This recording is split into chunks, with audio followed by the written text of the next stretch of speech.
In this installation of Nail Art 101, I'll be sharing some of my tips and tricks on how to paint your nails perfectly.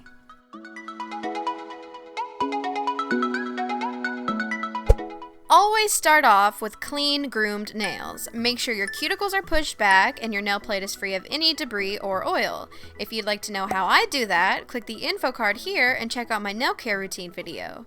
Next, you want to apply a base coat. There's a million different base coats for a million different purposes, so you can also check out my Base Coats 101 video where I explain the different types. Next, pick your polish. Now, the polish you pick will determine how well your manicure turns out. Too thick of a polish, you risk getting bald spots, waiting eons for the layers to dry, and your manicure will overall not last as long. Whereas a thin polish could quickly flood your nails, which would be a disaster if the polish was dark. Plus, thin polish is usually sheer, which means it could take several coats to build up the color.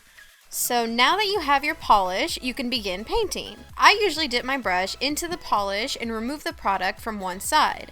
Usually when my nails are long, I don't remove all of the product from the back side of the brush because I need a little more to completely cover the nail plate. Now set the brush down a little more than halfway up your nail and push the product up. Try to get as close to your hyponychium as you can, but if you're just starting out, it's totally okay to leave a little extra space rather than flood your nail. But keep practicing, because the smaller the gap, the more professional your manicure will look, and not to mention, you'll buy more time before you can tell your polish is growing out. Pull the remaining product down your nail, then to the sides. I find the popular method of trying to paint a nail in 3 strokes to be a little impractical, so do as many strokes as you want until your polish starts to dry, because then it can start to pull the color you already placed. If you have a free edge, make sure to wrap the polish you have left on your brush around the tip of your nails. This will help your mani last longer. Painting your dominant hand can be a little trickier, so here are some steps I take to make the process easier.